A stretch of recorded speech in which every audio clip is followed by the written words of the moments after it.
حاضرین، اب میں سندھ یونائیٹڈ پارٹی کے سربراہ اور صدر جناب سید جلال مامون شاہ صاحب سے درخواست کروں گا کہ وہ حاضرین محفل سے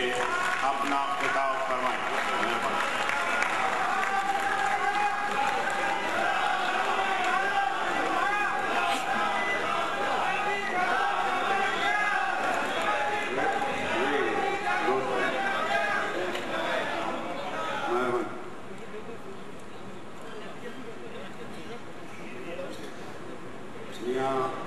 محمد نواز شریف صاحب، صدر مسلم نون اور ان کے رفقا سردار ممتاز علی خان بھٹو صاحب، جناب سردار مہتاب عباسی صاحب، ظفر اقبال جھگڑا صاحب، جناب لیاقت علی گدوئی صاحب، جناب لائی بخش سمرو صاحب، میاں ممنون حسین صاحب، جناب پرویز رشید صاحب اور سلیم ضیاء صاحب، میں آپ مسلم لیگ نون کے رہنماؤں کو اس موقع پر خوش آمدید کہتا ہوں اور امید کرتا ہوں کہ آج کے معاہدے کی روشنی میں آپ سب ہمارے مددگار اور ساتھ دینے والے رہیں گے۔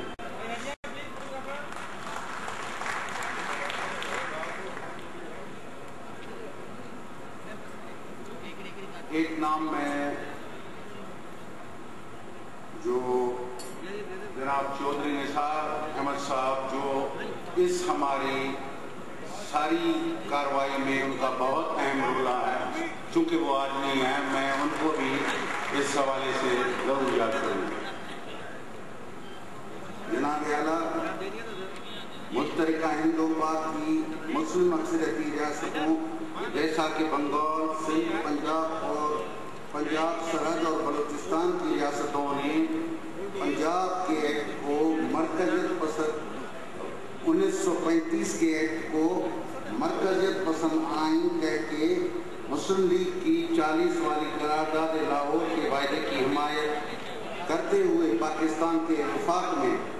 اس امید کے ساتھ شامل ہوئی تھیں کہ مسلم اکثریتی علاقوں کے ایسے نئے وفاق کے اندر ریاستیں مزید خود مختار اور خود اختیار ہوں گی، جس کا اظہار 3 اپریل 1943 میں مشترکہ ہندوستان کی ساری ریاستی اسمبلیوں میں سب سے پہلے سندھ کی ریاستی اسمبلی میں محترم سائیں جی ایم صاحب کی طرف سے 1940 کی قرارداد کے حق میں پاس کی گئی ایسی قرارداد واضح طور پر موجود ہے۔ ملک بنتے ہی عالمی قوتوں کی سازشوں اور مفادات کے تحت ایک طرف ریاستی و سیاسی معاملات کو ایک ساتھ چلانے کی ریاست کے سیاسی اور مذہبی معاملات کو ایک ساتھ چلانے کی بنیاد ڈالی گئی، تو دوسری جانب سوشلسٹ اور کیپٹلسٹ بلاکوں کے تنازعات کے لیے پاکستان کی سرزمین کو میدان جنگ بناتے ہوئے سیٹوں اور سینٹوں جیسے جنگی معاہدوں میں جکڑا گیا۔ ملک کی حکمرانی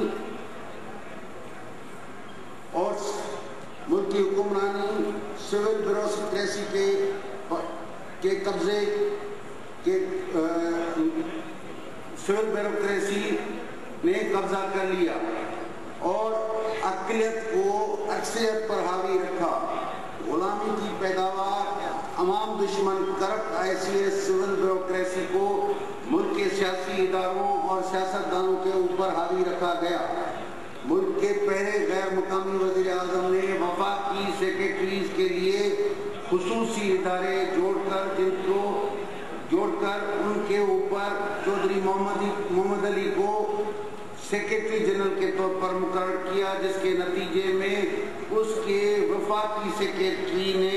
سیکریٹریوں نے خود کو سیاسی انتظامیہ یعنی کیبنٹ کے آگے جوابدہ سمجھنے کے بجائے سیکریٹری جنرل سے رجوع کرنا شروع کر دیا۔ صوبوں کے آئی جی اور چیف سیکریٹریز کو خود سیکریٹری جنرل کے حکم کے تحت سیدھی طرح مرکز کی طرف سے مقرر کیا کیا جاتا رہا، جس کے سبب انہوں نے کبھی بھی خود کو ریاستی اور صوبائی حکومتوں کے آگے جوابدار نہیں سمجھا، یہاں تک کہ پاکستان بننے کے بعد سندھ کے چیف سیکرٹری اور آئی جی نے وزیر اعلیٰ کے حکم کو ماننا بھی ضروری نہیں سمجھا، جس کی وجہ سے سندھ کو ہنگاموں کی آگ میں دھکیلا گیا۔ ملک بنانے والوں نے نہ صرف پاکستان کی موجودہ تاریخی قوموں کی ریاستوں صوبوں جیسا کہ سندھ، پنجاب، بنگال اور سرائے بلوچستان کے وجود سے انکار کیا، بلکہ ان کے تاریخی وطنوں کی زبانوں سے بھی انکار کیا، ان کے قومی حقیقی خود مختاری کی بات کو یرغمال بنایا، جمہوری قدروں کی پامالی اور انحرافی کی،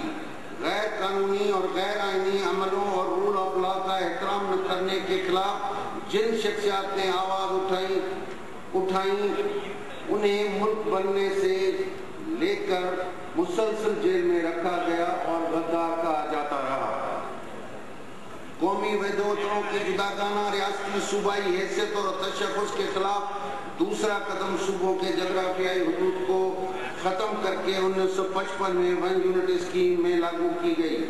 اور اس تحفظ اور تسلسل دینے کے لیے پھر 1958 میں مارشل لا کو نفاذ کیا گیا۔ 15 سالوں کی ون یونٹ مخالف عوامی جدوجہد کے بعد 1969 میں اس غیر فطری عمل کو جنرل یحییٰ نے یہ کہہ کر اپنے منطقی انجام پر پہنچایا کہ ون یونٹ کا نظام پاکستان کی سالمیت کو کمزور بناتا ہے، جس کے لیے نئی آئین ساز اسمبلی کے لیے انتخابات کرائے گئے، جس میں مشترکہ پاکستان کے اکثریت کی مینڈیٹ کو قبول نہ کرنے کی سبب ملک خانہ جنگی کا شکار ہو گیا۔ مشرقی بنگال صوبے بنگال کے اوپر فوج کشی کی گئی، جس کی وجہ سے ملک کا مشرقی اکثریتی بنگال سے بدل کر بنگلہ دیش بن گیا۔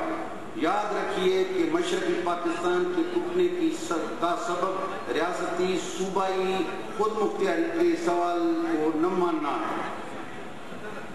جس کے بعد پاکستان کی قومی وحدتوں والے کثیر القومی کریکٹر کو نظر میں رکھتے ہوئے جس نئے سماجی معاہدے کی ضرورت تھی اس کو چھوڑ کر 72-73 میں ایک بار پھر مضبوط مرکزی نظام کو لاگو کیا گیا،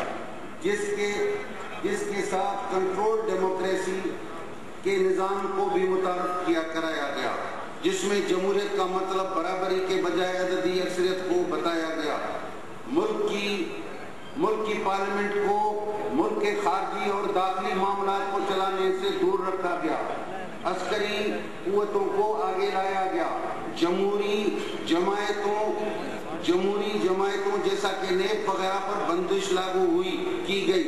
مرکزی مداخلتوں کے ذریعے غیر آئینی اور غیر جمہوری اقدامات اٹھا کر صوبوں میں ان کی حکومتوں کو زبردستی ختم کر کے ملٹری آپریشن شروع کرایا گیا۔ ڈیفنس آف پاکستان کے قانون کے نام پر قومی سیاسی جماعتوں کے ورکروں کو کافی وقت کے لیے ریاستی عطا کی تحت قید و بند اور تکلیف میں رکھا گیا۔ ملک کے نئے آئین میں کثیر قومی ریاست کے اصول سے سیدھی طرح کا انکار کیا گیا، جس میں تاریخی قوموں کے جغرافی کو تو تسلیم کیا گیا مگر ان کی قدیمی زبانوں سے انکار کیا گیا، جس میں ریاستوں کو انتظامی صوبے بنا کر اختیاروں اور وسائل پر عملاً مستقل طور پر قانونی قبضے کے تابع کیا گیا۔ پاکستان بننے سے لے کر آج تک یہ مستقل مفاد ٹولہ ویسٹرن انٹرسٹ گروپ پاکستان کے مرکز اور اس کے وسیلے صوبوں کے اقتدار اعلیٰ پر خود قابض بیٹھا ہے۔ یہ مستقل مفاد ٹولہ تیزی کے ساتھ اپنے مراعات اور اقتدار میں حصہ داری بڑھانا چاہ رہا ہے۔ نئے بلدیاتی نظام 2002 کے تحت سندھ میں ضلعوں اور شہروں پر قبضہ گروپ کا نظام رائج کرنا چاہتا ہے۔ ڈیولوشن کے نام پر آئین میں دیے گئے صوبائی کھاتوں پر بھی قبضہ کرنا چاہتا ہے اور جس کے لیے وہ صوبوں کے اندر قائم ڈویژنوں کو تو ختم کر کے ضلعوں اور شہری حکومتوں کے نظام کو رائج کرنا چاہ رہا ہے، اور ایک طرف وہ صوبوں کے انتظامی اختیارات کو چیلنج کر رہا ہے۔ مگر دوسری جانب وہ سیدھی طرح مرکز سے رابطہ کر صوبوں کو کے صوبائی اختیارات میں مداخلت کے لیے جواز پیدا کر دیا ہے اور سیاسی تنازعوں کے اندر انتظامی اختیارات کو بڑھانے کے نام پر تاریخی ریاستوں صوبوں کے اندر تقسیم کے لیے جواز پیدا کر رہا ہے۔ صدر مسلم لیگ صاحب، مسلم لیگ نون میاں محمد نواز شریف صاحب، اس ملک کی یہ مسلمہ حقیقت ہے کہ سول اور فوجی مفادات جدا جدا ہیں اور جدا جدا اہمیت رکھتے ہیں، اور ایسی صورتحال میں منتخب کیے ہوئے وزیر اعظموں کو مسلسل ایسے امتحانوں سے گزرنا پڑتا ہے کہ وہ کس کا ساتھ دیں۔ ایسے امتحانوں کے نتیجے میں اس ملک کی فیڈریشن مسلسل غیر مستحکم ہوتی رہی ہے، جس کے نتیجے میں عوام کے بنیادی حقوق یرغمال بن جاتے ہیں۔ جمہوری اور سیاسی عمل کے ذریعے بہتر حکمرانی، گڈ گورننس کا قیام آج دن تک شرمندہ تعبیر نہیں ہو سکا۔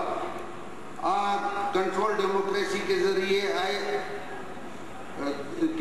آئی ہوئی حکومت اور اس کے کارندے حکومتی مراحل کو زیادہ سے زیادہ حاصل کر رہے ہیں، پر سروسز ڈیلیوری شروع سے ہی موجود نہیں ہے۔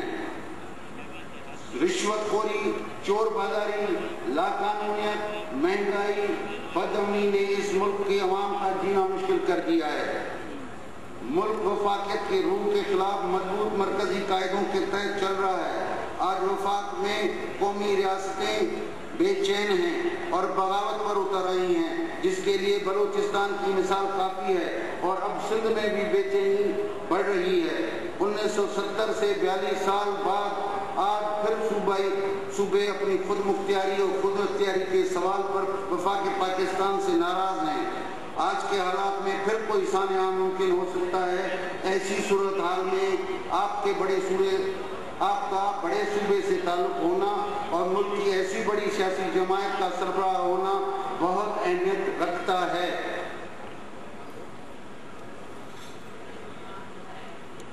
لیکن بڑی سیاسی جماعت کا سربراہ ہونا کافی نہیں ہے، مگر سیاسی رہنماؤں کا ذمہ دار رہنما ہونا زیادہ اہمیت رکھتا ہے۔ ملک کے قیام سے لے کر لگاتار غلطیوں کے اسباب اور ذمہ داران مختلف اشخاص رہے ہیں۔ ان کی غلطیوں کو درست کرنے اور بنیادی خرابیوں کو جڑوں سے ٹھیک کرنے کے لیے ملک کی تاریخ سے سبق حاصل کر کے عقل، دانش مندی اور بہتر حکمت عملی کے ذریعے ایک ساتھ مل کر ملک کو بحرانوں سے باہر نکالا جا سکتا ہے۔ 21ویں صدی کے روشن مستقبل والے وفاقی پاکستان کا خواب آج بھی ممکن بن سکتا ہے اگر اس کے لیے پولیٹیکل ول موجود ہو تو۔ آج سندھ یونائیٹڈ پارٹی اور پاکستان مسلم لیگ نون کا یہ 7 نکاتی جوائنٹ ڈکلیریشن صوبائی خود مختاری کا مکمل پروگرام تو نہیں، مگر یہ بنیادی سنگ میل بن سکتا ہے جس سے ملک کے ساری وفاقی اکائیوں سے بات چیت کا دروازہ کھل سکتا ہے۔ آج میں ایک دفعہ پھر مسلم لیگ نون کے صدر میاں محمد نواز شریف اور ان کے ساتھ آئے ہوئے مرکزی اور صوبائی عہدیداران، کارکنوں اور سندھ یونائیٹڈ پارٹی کے تمام دوستوں کی طرف سے شکریہ ادا کرتا ہوں اور انہیں یقین دلاتا ہوں کہ مستقبل میں جمہوری عمل میں حصہ داری کے لیے آپ کی جماعت سے شراکت کی بنیاد پر ہر قدم پر ساتھ رہے گا۔